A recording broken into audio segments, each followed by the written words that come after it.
Hey everybody, welcome back to the program. I am so very excited because here in the vinyl pad I have B. Miles. Thank you so much for coming on the program. Thank you for having me. Very happy to be here. Yeah, we're going to talk about your new record. Well, 2023, you released your second album. Yes. And then you recently just have a new single out. Yeah, last week we put out Emergency Contact.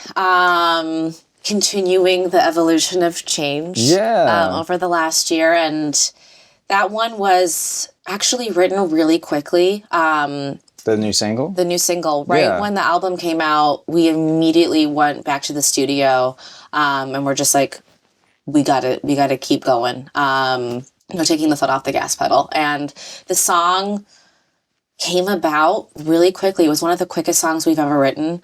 And I feel like that's usually the sign of the song is written the way that it should be written. And so we're really happy with it. Well, one of the impressions I get from listening to the evolution from this record to the new record and the new single is like there's sort of a refinement, but also this like, man, I'm a sucker for like 90s stuff, and there's like this sort of embrace of certain elements of like, I would say mid to later 90s, like especially with the drums, but also just like melody and like song structure. There's something like very cozy about the way these songs are put together and the production and the vocals and stuff. And I've been really sort of just like, not to say your debut didn't have some of those elements too, but I feel like there's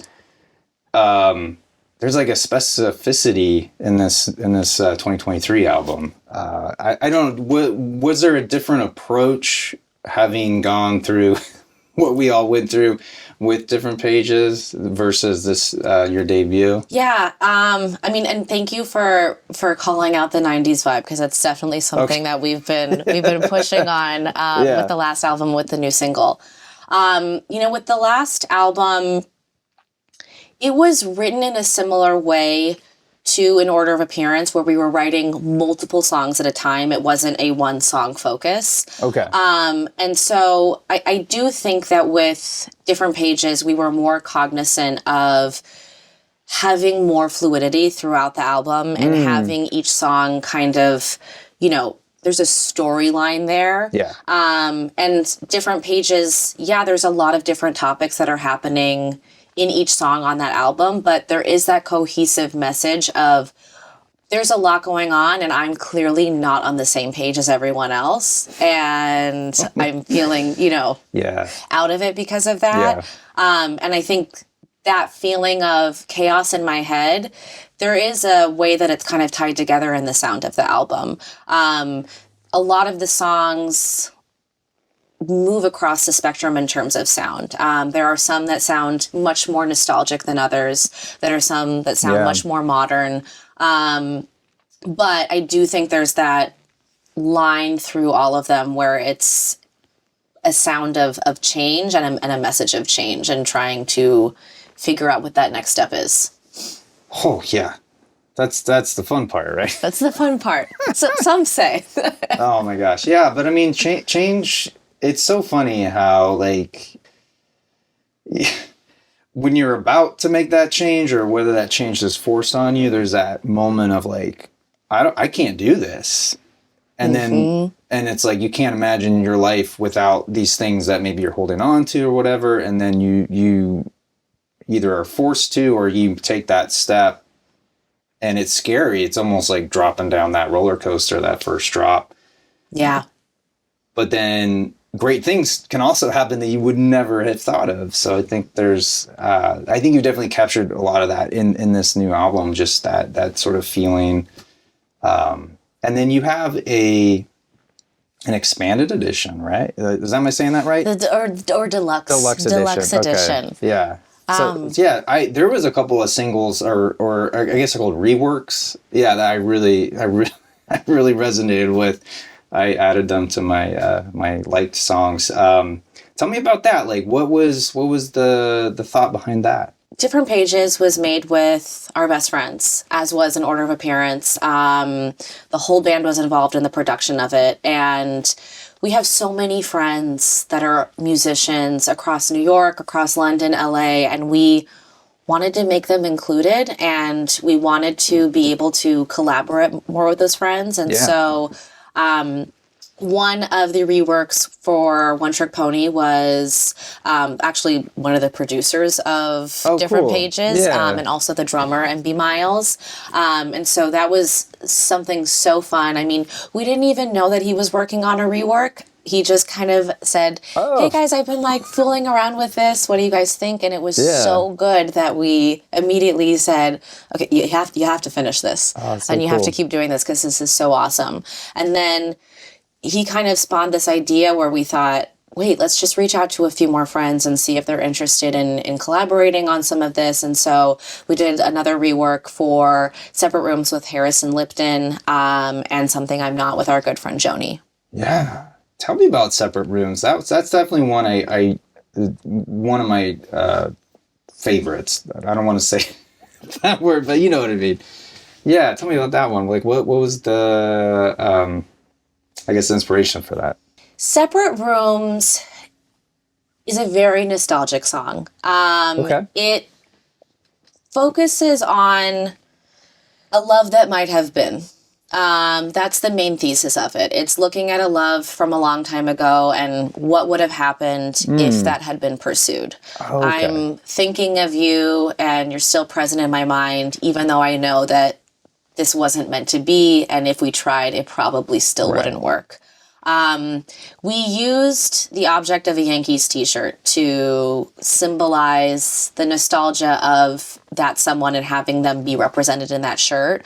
I've had a lot of people ask me, are you a baseball fan? Are you a Yankees fan? I really know nothing about baseball. But we wanted an object where people would be able to relate. You know, when someone thinks of, when they see something, they immediately think of a certain someone. And so because the theme of that song was nostalgia, or romantic nostalgia, we also wanted the sound to be really romantic and nostalgic. And so that's why at the beginning of the song, you kind of hear some, much older type of sounds. We used a lot of samples from back in the day to just make it feel older and romantic. Yeah. I dig that. That's awesome. Do you have a record collection of your own? I do. Yeah. I do. So I have a lot of the same ones up here. My dad is from London, so I grew up. Okay. That's what I grew up on. His favorite story is telling me that Jimi Hendrix cursed him out at a bar. Wow. So he was an early rock and roll concert attendee. And so I feel like most of my record collection is the Stones, the Beatles, but I do collect a lot of newer albums as well. Wise Blood, Arctic Monkeys. And my favorite part about it is when you're listening to a vinyl, you're actually listening to the entire story that someone is trying to tell from start to finish. There's a reason artists put songs in a certain order. And when they're writing an album, there's a concept to how they're trying to tie in the lyrics to each song to make it a full, story. And so I think that's an important thing when it comes to vinyl and just listening to an album in its full. Oh yeah, 100%. Like I equate it to like making a mixtape. The artist, band, musician, they essentially sequenced it with that same sort of intention, or at least like that's how I like to go into albums, right? And to at least give that the artist or band the benefit of the doubt, even if like it was thrown together or something. Yeah. But yeah, I mean, I think it commands your attention differently too. 100%. Yeah.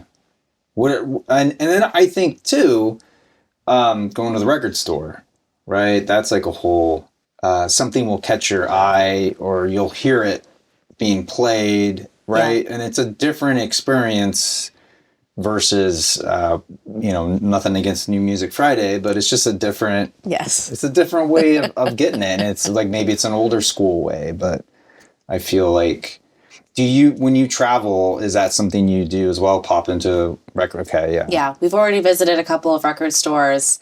Where'd you go? Like here in LA? Oh, I don't remember the name. We went to a couple of spots in Eagle Rock. Oh. But I cannot tell you the name for the life of me off the top of my head. Just do this and we'll dub it in. I really liked. Yeah, I actually don't ever go out there. I know Highland Park has a couple, and then I don't even know where it is, but Permanent Records Roadhouse. Yes. Did you go there? Like, what part of town is that? I don't know. I think it's closer to downtown. One of my bandmates went before we all got in. It's a cool spot. Definitely need to check it out. Yeah, I mean it's more a venue and a bar in the main area, and then they have records for sale in that area, but if you go outside down the driveway, there's actually more of a record shop. Okay, so kind of like a rough trade vibe. Yeah, exactly. Yeah, totally. Yes. Very cool. Yeah. Now, have you, how often, so your dad's mostly here, right? Yes, permanently. Is there like family back in London still? Like, do you visit? Yeah, I'm actually going to be seeing them in October. We don't see each other incredibly frequently because it's so far. And of course, growing up in LA to London is even farther than for me now, New York to London. So it was usually, we'd see them every 3-ish years, take turns visiting. They take turns coming to LA. But I'm excited to see them again in October. That's great. Yeah, you made me think of, because I went to Rough Trade in Notting Hill. Oh, nice. Yeah. I was, what's funny is like here, UK pressings or any foreign pressing of Beatles records has a premium, but you go over there and like US pressings tend to go for more money. Same with like Beach Boys. I thought that was so funny because like most people, unless it's like Magical Mystery Tour, don't really want, Meet the Beatles. They'd rather have With the Beatles, right? Right. But it's just, I don't know. But I love that downstairs. And because up top's like all the new stuff, but down below is kind of more like the hidden gems, I think. 100%. And it's also interesting too. I don't know if you noticed this, but most of the record stores in the UK, or at least in London that I went to, all of the records are behind the actual vinyl is behind the counter, and you're just looking at the covers. The covers. Yeah. I guess that's anti-theft or just keeping things in better shape. I don't know. I feel like everything these days, the anti-theft is crazy. Like even when I go to CVS in New York, you can't even pick out a toothbrush by yourself. It's everything is behind glass. Like the manual kind?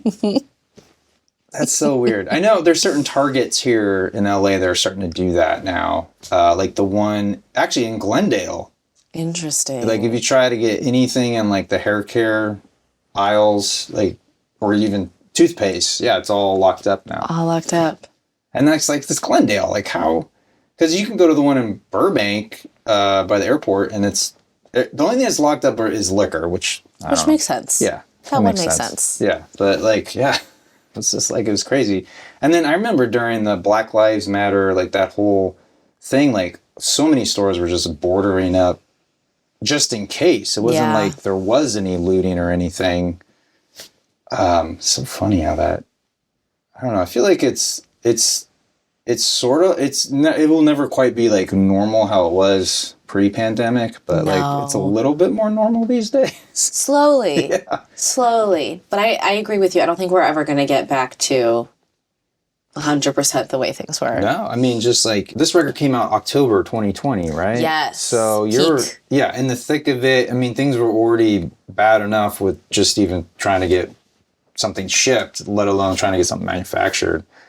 What were some of the other challenges for you as an artist, like trying to navigate 2020 and having your debut album come out and not being able to really see your fans? We had always planned on the release being October of 2020. And once everyone realized this was the long haul come end of March, beginning April, we had some thoughts about potentially pushing the album. But at that point, it had been almost 5 years since we'd released any new music. And I wow.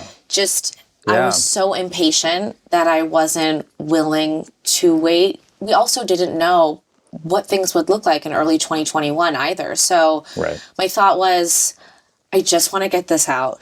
Let's just release it. Like, I have to put this music out. It's going to drive me crazy. And so we stuck with the date, but because we stuck with that date and everything was still shut down and vaccines weren't out yet, we couldn't have an album release show, which was really disappointing. We did have an alternative where we shot a full live show. There were no stops. We called the show Opening Night, and it was so fun. It was a huge production. Yeah. And I think in the end, it's a great memento for us and something that we can always look back on. But I did really miss having that album release show, and there was no audience, there was no one we were performing with. We were only connecting with fans virtually, which is wonderful, and I'm so happy they reached out and wanted to do that, but it was different. Yeah, I mean, it sounds heartbreaking to me to have all, you just pushing to make this happen and all the work that goes into it behind the scenes and just the artwork and everything, and then to have that. And I can understand too, from another perspective of, this is who you are from a certain time period, and to like keep pushing back the date, that suddenly it's like, it's like, it's no longer a reflection of who you are in the moment. Cause like, from what I understand, the follow-up album is like, you had a lot of life changes. A lot of life changes. Yeah. Which I completely relate to. So I totally understand wanting to get this out here. And not wanting to sit on it. Yeah, I think a lot of artists were in that boat in 2020. There were actually a ton of releases in 2020, and I think a lot of musicians were just in the same boat as I was, where it was just, if I don't get this out, when am I getting it out? Right. But I agree with you. I don't think we're ever going to get back to 100% the way things were. No, I mean, even with prices of just records, it's, I saw, I think it was a double album, but still it was like $40 at the concert for a record. And I remember, maybe a double LP would have been $30 or $35, depending on how nice the cover was. And it's just like, it's crazy now. And it's not even like the artist isn't trying to charge more. It's just like the cost. And what I heard too, it's not even the pressing. It's not even the actual manufacturing, it's the shipping it's just like gas prices and just like carriers or couriers. Yeah. Yeah. It's wild. So I understand your apprehension about trying to make another one. What about have you thought about like a 7-inch maybe? Yeah, I mean, I think the other thing is just with most of the places, I feel like where you can get a good deal where inflation hasn't hit that company specifically, the minimum amount of vinyls that you can receive is also, it's astronomical. And so as an independent artist, additionally, when someone's purchasing a vinyl through the website, you're the one that's paying for everything to actually get to that person. And, we still want to make merchandise affordable as well and not have it cost an arm and a leg. If it's a way to connect with fans, I don't want to, feel like they got one pulled on over them, Right. I think sometimes vinyl buying people don't understand all the intricacies. And even then, it's what's interesting. I read too. There's it's like 50% of people that buy records don't actually play them. What? Yeah. I think what it is you get a lot of Swifties or a lot of fans of these pop stars that are kind of making multiple variants. Yeah. And I think younger kids, preteen teenagers, and it's just like a collectible. They don't think of it as oh, you can actually play it. It's interesting. But yeah, I don't know how true that is. I just know most of my viewers, I would say maybe 10 to 30% actually buy and collect vinyl. The rest is just it's music fans. And I think it's great that we are in this day and age where access to music is so readily available. right? It's just at our fingertips, essentially, which, I wish I had that when I was younger, because it was such a there's so much gatekeeping just in terms of, can you afford this? Or a lot of times it's like, well, I'm going to get the best of. Yeah. Versus, I don't know which album to get. I'm going to get the best of the Beach Boys. But you miss out, like with Pet Sounds, you miss out on that album experience, because that really is a start to finish record. And I missed out on that so much. Flip side, though, is like, we're having the same issue now, though. It's not so much, you have to make that choice to listen to the album. Yes. Like I was talking to one of my a young friend. He's just turned 24, and he was telling me about, like, oh yeah, I just listened to the Smashing Pumpkins. Oh my God. And I was like, oh cool, what album? He's like, oh, I don't know, I just was listening to a couple songs. I'm like, that's not the way to do it. Or I'm like, bro, that's, I love you, but we have to fix this. But like he is open to that. But yeah, that's the kind of the unfortunate thing. I mean, I think that, yeah, that's like the double-edged sword. I'm 100% with you. I also feel like it affects the way artists release music. Yeah. I feel like people pay so much more attention to singles nowadays, and it's almost as if you don't release a song as a single and it just is part of the album, it doesn't get nearly as much attention as the singles. And it feels like, well, all of these songs are important. There was time and energy spent on each of these songs individually, but what happens if I put it on the album? No one's going to listen to it if it's not a single. And so I feel like that's almost changed our strategy with the new music going forward, where now we are focusing. I mentioned how we wrote in order of appearance in different pages with multiple songs at a time. Yeah. Emergency Contact was written as a standalone song. Each song that we're now working on is written as a standalone because we want each of those songs to get the attention they deserve. That's so interesting for me as a consumer of music, because I see that as a trend, but I also see, like, we know that, like, I don't know, I can't think of a great example right now off the top of my head of a band, but like we know, like, Arctic Monkeys or whoever is releasing an album, and they slowly, the 6 months leading up to the record, they'll release like singles, like maybe once a month or whatever it is. And like, to me, it kind of knocks the wind out of my enjoyment of the eventual album, because I've heard it sort of disjointly, or I know these songs really well, but I don't know the next song when I finally listen to the album. Yeah. And I sometimes have to, like, stop myself from, like, ooh, they have a new song out, but it's like, ooh, I don't want to listen to it yet. It's a weird thing. And the other thing I think about too is, like, and you mentioned it, like Emergency Contact, you said, was a standalone song, right? Yeah. And then I often wonder this too, like, as you, like, that was the intention, but then you have the singles leading up to your album. Is there ever a case where the production changes when it gets put on the album because suddenly it doesn't sound cohesive with the rest of the songs, but it was better as a single with this arrangement or production versus what eventually is on the album? Does that happen to you, or do you think about that?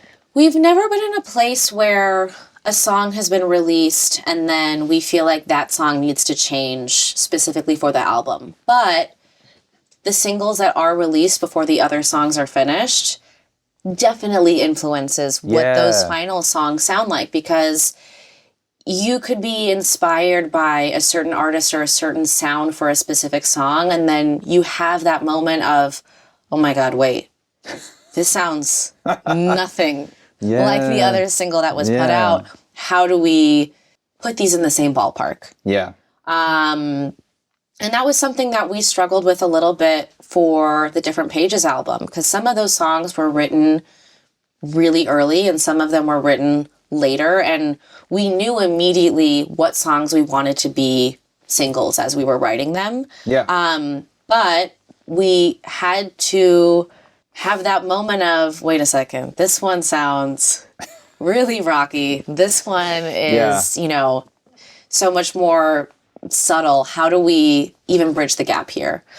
So I do think it's definitely a thing that happens. And it's interesting too, the concept of an album. I mean, I look at, let's just say Taylor Swift, Billie Eilish, like they still make albums, but like I talked to some, well, maybe they're a little bit younger than that generation, and it's like albums, who cares? Like I know this one guy with his project, it's just like he's always thinking of the next single. It's like the next single, and like he has an album, but it's literally just the old style of putting a bunch of singles on an album, right, on a record. Mm-hmm. I mean, I think both can exist, but it's just I don't know, we're just things have come full circle and then some. Yeah. With that stuff, but I hope that like the full length album and the people not picking and choosing the songs on Spotify to add to their playlist comes into play again very soon. Because I feel like this single game that we're currently in. I think what drives me nuts as an old man is it's like the TikTok and like the sped up versions. Oh my God, the sped up versions. Yeah. There's not even they're not even trying to like lower the pitch of the singer, right? Yep. It's just like, why is this enjoyable? Who drives me crazy? Who likes this? One of my bandmates was trying to convince me to make a sped up version of some of the songs from different pages, and no.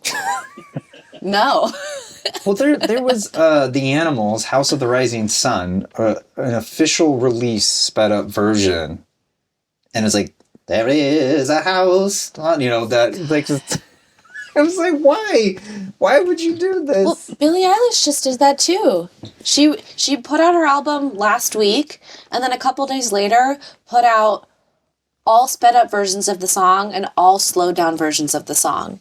And I was like, but it hasn't even been a full week since your album's been out, and you're already giving the masses these sped up and slowed down versions just for TikTok. I gotta listen to the slowdown. Is that like low, like super low pitch vocal? Wow. I might actually like that though, because there's like that whole vaporwave genre that kind of like has that sort of aesthetic. I might be more into that, but still, I think I'd have to listen to the album first. I did want to ask if you ever get into jazz, because I know you mentioned avant-garde's kind of hard, and I know like some like free jazz gets really out there. I don't know if that, because growing up with classical, I don't know if you got into jazz much. I listened to some jazz. I feel like I actually applied to a lot of colleges for jazz, but it wasn't that I had a love for jazz. It was that I enjoyed singing it more so. Oh, interesting. Because I enjoyed being able to have riffs all over the place. Yeah. But I've never like had that heart connection with jazz. It's more so been, this can be really fun to sing. Yeah. Interesting. Yeah. For me, I struggle with, I like a lot of it, but I don't know what the heck's going on. Yeah. And like, I have friends who are like legitimate musicians and composers, and like I'll refer to them like, what's going on? Like, what's the significance of this Coltrane? Because I think it sounds cool, but like, I don't know what he's doing. And it's something like, well, he's changing, giant steps. He's like changing da da da da. I'm like, oh, wow. Okay. I can't follow that either. Yeah. But it's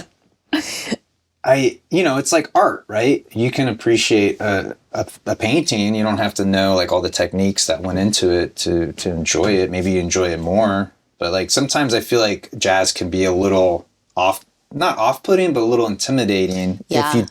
For someone who doesn't know a lot of music, like, well, can I enjoy this?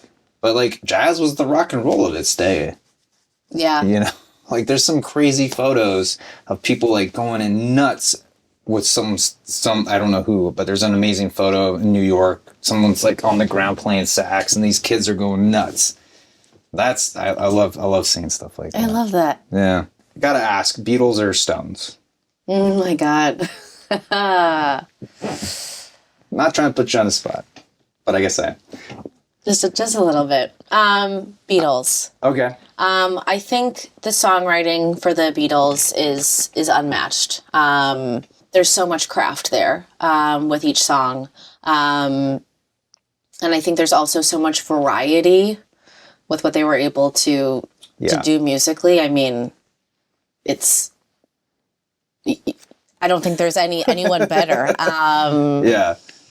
And I mean, I think nostalgic wise, that is more so, yes, Stones were always in the house as well as the Beatles, but the Beatles were always on and my dad was always playing Beatles songs. I think my first song I ever sang was Drive My Car.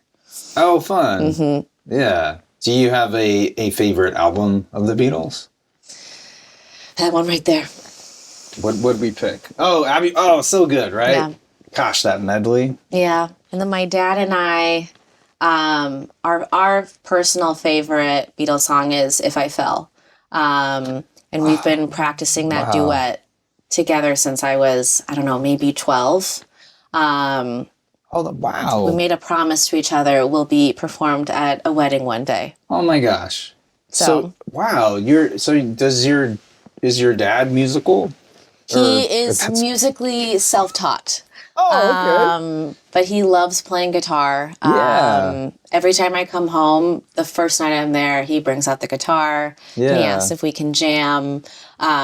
He gets really excited when the band comes over because he has an opportunity to play with everybody. So it's really fun. Yeah. And then what do you play? I play piano. So I grew up. He also loves classical music. So I also grew up in a very classical home.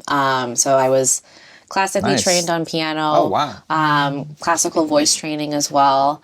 And that's something that I also love when it comes to vinyl. I love purchasing like Beethoven. I love purchasing like movie scores for vinyl. So I've been on the lookout. I don't want to order it. I want to find it. Yes. For the Star Wars album. Yeah. Which one exactly? The original soundtrack? The original soundtrack. Oh. That and Harry Potter. I keep looking for Harry Potter as well. Which film of Harry Potter? The first one. I mean, I feel like a lot of the songs are consistent throughout the franchise, but the core Harry Potter songs. I gotta grab something since we're talking, because I think you of anybody else would totally understand my plea. So this is the Empire Strikes Back, right? Awesome. But it's a symphonic suite from the original motion picture score. Okay. So I also have the soundtrack to Empire Strikes Back on vinyl. It's a double LP. This is a single LP. And what they do, I'll just give you the cliff notes, but basically it takes the major themes and song moments, it then arranges them in order. You even get the Fox fanfare, right? Because that's part of Star Wars. But it's done in a way that it's not beholden to cues in the film. So it's rearranged and scored to be enjoyed listening to on its own. And I find it so much more enjoyable than the actual soundtrack, because there's an abruptness to it sometimes, and you maybe only get like a little snippet of that one moment, or it repeats that same motif like over and over again.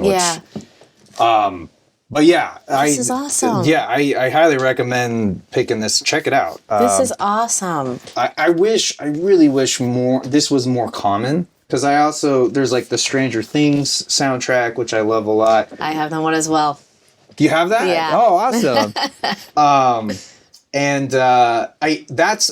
but you get what I'm saying. I know what like you're talking there's like about, a 30-second piece or a 45-second piece, and to have it maybe be remixed or just flow together, I think would be. I wish that was a little more common. I can understand why like there's not the budget for it, because this I think was this was re-recorded and it was conducted by that guy, I believe. Wow. Yeah. So yeah, this is not very common. I think they were trying something, and I don't think it caught on. But why Star Wars? I just love John Williams. I don't know. There's just every time I hear something that he's composed, it does something to me. I also love running to John Williams. It makes me feel like a superhero. No way. Yeah. That's hilarious. So when we see you jogging in Central Park, you have the earbuds in, and I'm listening to John Williams. what is there a particular song or two, or like what's on the playlist? What's on the playlist?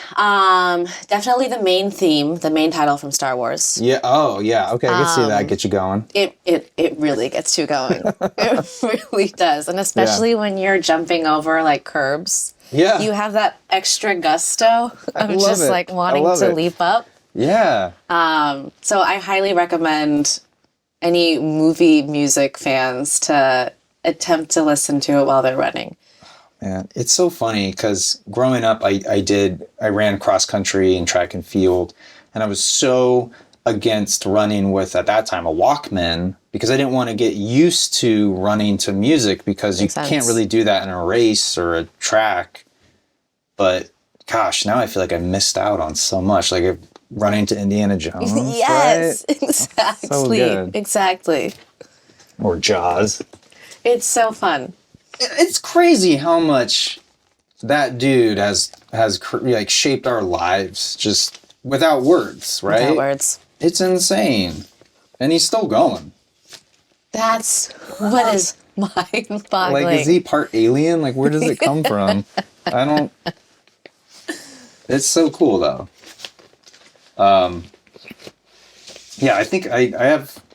Gosh, what else do I have? I have Raiders of the Lost Ark on vinyl over there. Very cool. Yeah, it's not in order of him, but maybe... I have it in order of the film... Well, Star Wars. I put it all under Star Wars. Yeah, I used to have a lot more soundtracks, but I had to kind of cut it down a little bit, I think, because I think for that very problem of just like some of them like are cool in theory. Like I had the score to Beverly Hills Cop for a while. Okay. And that was like 15 variations of the Axel Foley theme. Yeah. I'm with you. And so I was like, I don't know if I need the score, but I hung on to the soundtrack because that's got like the Neutron Dance with the Pointer Sisters, and I think some other songs, including the Axel Foley theme, which is like all you really need, I think. That's all you need. Well, there's also another one. There's another single that he also released. I think I might still have it on 45. I don't remember. Do you collect 7-inch or mostly LP? Yeah. Mostly LP, yeah. Actually, you know what's really funny? I'll show. I think I have it. I used to buy a lot of stuff at thrift stores, a lot of records thrift stores, but I stopped because like it eats up so much time, and like I would go like sometimes 3 times a week, and I'm like, what am I doing? But recently I went with my friend and I was just casually looking, and I found this thing, which is hilarious. It's the record acting game, and it comes with a little script. What? And you can act with June Havoc. This is so cool. And so you have different scenes. I think I did on Waterfront, or maybe, I don't know. I was playing around with it when I first got it, but it's hilarious. So it's like having a scene partner, but you have to like get your words in because she'll just run you over, right? Because it's a record. So it takes a lot of practice to get the flow right. Or you go too fast and it's awkward. But yeah, they have other actors too, but like no one. Oh, Vincent Price. I bet that one commands a pretty penny. That's really fun. Yeah, but it's crazy what you find. I mean, this was mass produced, so it wasn't like. But it's cool that it actually has a script in there. 100%. That's awesome. So when you're out there looking, are there like, what are some of your, because we already talked about Star Wars, your, what do they call that? There's a term for that. I can't think of it. Holy Grails, your grails. Yes. What are some of your grails that you're looking for? Outside of the John Williams, I always love collecting Stones and Beatles because there's never too many that you can have. And then usually if there's a new album that's come out where I just really connect with it, like I'll go and purchase that. I'm a big Samia fan. She put out a new album, Honey, last year, so that's on my list of something that I need to purchase. There's a gal in New York named Blue to Tiger. She just put out a new album, so next time I go to a store, I'll be looking for that. I gotta check out some of these albums too. Yeah, very good. But I think it's always fun to not only collect the stuff that are the holy grails, but also just collecting stuff of your friends and your peers in music and supporting them, because you share that with other people. People learn about those acts, and it's just the ecosystem that keeps it going. I think also that's so important if you're going to collect the things that you love that mean the most to you. Yeah. Because I often sometimes forget, even what are some of my favorite records? And it's it's not until you go shopping at a random record store. This is one of my teenage childhood albums. It's a local band. Love it. I didn't realize they only made 1,000 copies. Oh my God. Yeah, and I was like, I don't know if I want to pay $30 for it. But then I was looking online, I was like, okay, we're buying that. So I went back to the store and picked it up. But yeah, it's just from 98, ska band, third wave ska band. They didn't really make it big or anything. But to me, it was a life-changing show. And for me to this is worth more than the $30 that I paid for it. And it's one of those things had we had more time or you wanted to just keep looking, you'll come across, these records that are some extension of who I am, and you get to know who I am through that. Yeah. Oh, you know what I wanted to ask? So we talked about your favorite Beatles. What's your favorite Stones record, if you have one? It's Sticky Fingers. Okay. White Horses is my favorite song of theirs. I remember the first time my dad played it for me. It was this immediate reaction where I just told him, you need to play that again. And I remember having it on loop for hours a day. It was all I wanted to listen to in my room. And I saw the Stones with him. Oh, wow. I think 10 years ago, in May, almost to the date. And when they played Wild Horses, it was a very sentimental moment for us. That's so cool. Yeah. Growing up, did your dad have a lot of vinyl? Were you able to see it? Yeah. Okay. Yeah, awesome. He was a big vinyl man, big Laserdisc man. No. Yeah. Oh my goodness. That's kind of fit. I like that. I like that about him. It was fun. Yeah. It was fun. So you're on tour right now, right? Yes. Yes. Yeah. First show in LA. Oh, yeah, that's right. This Saturday. Some expectations here. Returning home, so to speak. Returning home. Yeah. I'm really excited about it. There's going to be family that's never seen me perform. This is going to be the first time. Wow. A lot of friends I grew up with will be here. My dad has got the whole neighborhood coming. My childhood dentist is coming. So there's just it'll be a very special evening. I'm looking forward to it. So does that change your set list because you know who's showing up, or is it who cares? I thought about this quite a bit the last couple of months, where I was just there are a lot of Be Miles songs that have inappropriate lyrics, and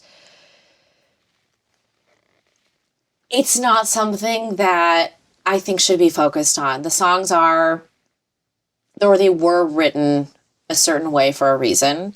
And I think that the feeling of those songs needs to be present in the live set. And so I eventually was you know what?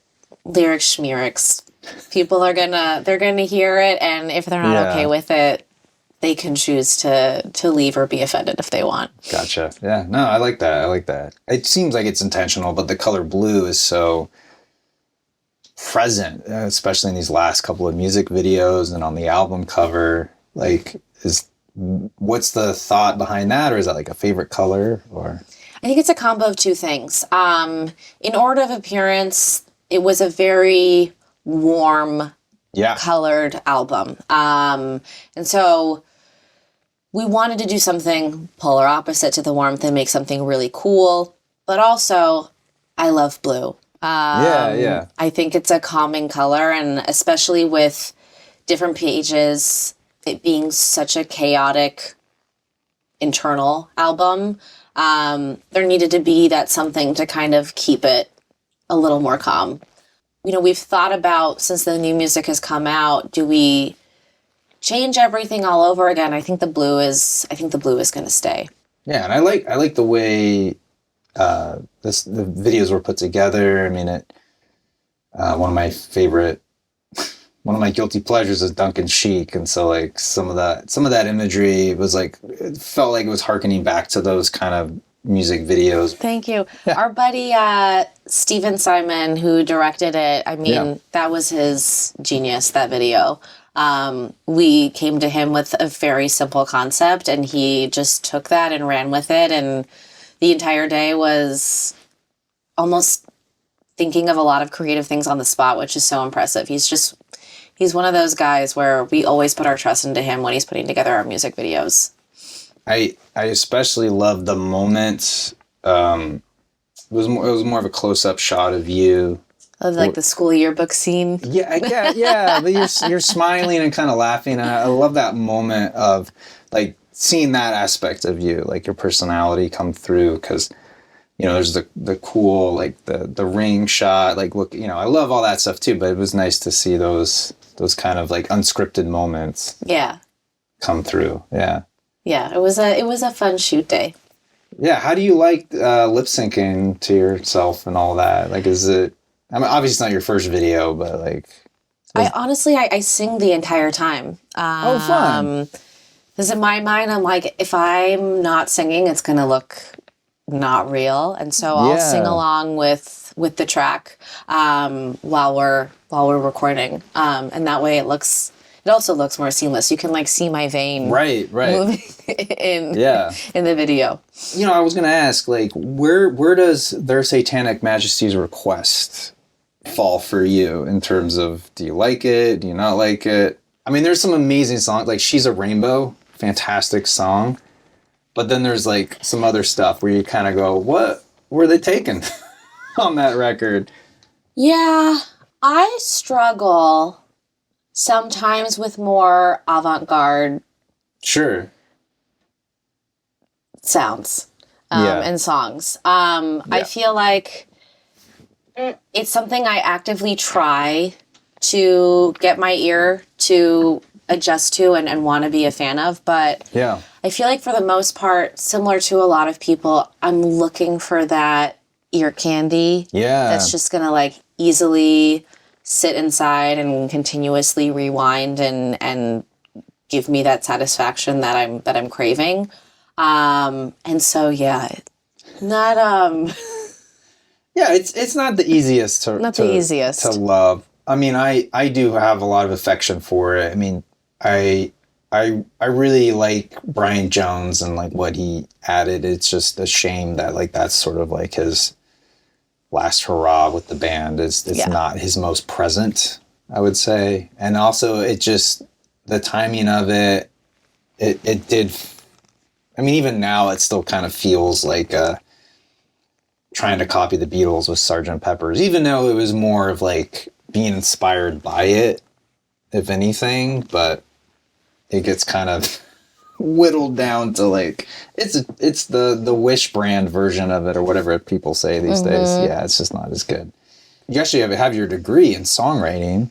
I do. Which is like not, I don't think that's a very common degree or it's not. Yeah. What exactly does that entail? Like if one wanted to pursue that. Like, is it a lot of like studying of songwriting through the ages? Is it like, here's the formula, learn it before you can break it kind of a thing? Or it's a little bit of both. So there is, at least when I was applying to schools, there were only 4 schools in the country that offered any sort of pop songwriting program. USC, Belmont, Berkeley Music, and University of Miami. And I really was against going to USC because I wanted to get away from California and explore. Yeah. I had a ton of friends that were going to USC, and I just thought, if I go there, I'm never going to be able to meet new people and grow. My parents, of course, weren't happy I picked the farthest place. It's Miami. But it's Miami. It's fun. And the weather's beautiful. But the program, it was a music business and songwriting program. So there was a lot of awesome. music business classes on management and music copyright law and whatnot. But for the songwriting portion, it was a lot of what you described. We would study different songwriting throughout the decades. We'd have to write songs specifically for that decade. Oh, fun. Sometimes we'd have to learn a song and play that song as its, original form, and then try and turn it into something of our own based on the instruction from the professor, whether it be make this, more modern or make this more rock, just depending on their feedback. But it was, I think, the most valuable part of going to a program for songwriting is meeting the other people that are doing the songwriting. Right. My songwriting partner, Eric Nizgretsky, that's how I met him. Our program was 5 people. So we were together for every single class. I think our first class was at 8 a.m. every day. We'd end around 8 p.m. and we ate every meal together, this group of 5. I mean, we're still writing together however many years later. And that's also how I met a lot of members from my band, was in music school. So I feel like that is the most valuable part of going to any sort of program, is just finding that network, because it will stick with you. Yeah. I'm still friends with a lot of the film. I went to film school and I'm still friends with a lot of those people, and they help. Yeah, it's crazy. What was kind of like your biggest takeaway from like studying all those different decades and just how things have changed? I think what was really cool was being able to see how each decade takes something from the previous decade, and it kind of morphs itself. And you can also see with history what was going on, like, politically, why certain sounds changed. I think that's something that was really interesting to me, specifically like in our musicology courses.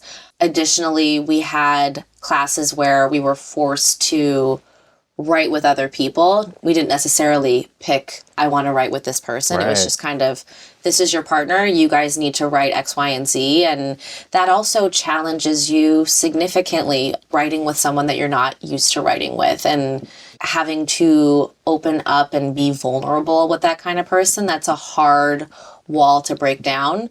But I think it was really beneficial. And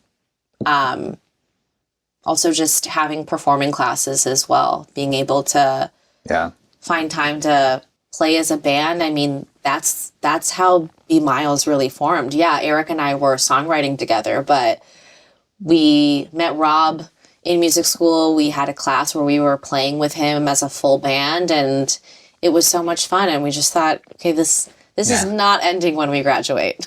That's so great.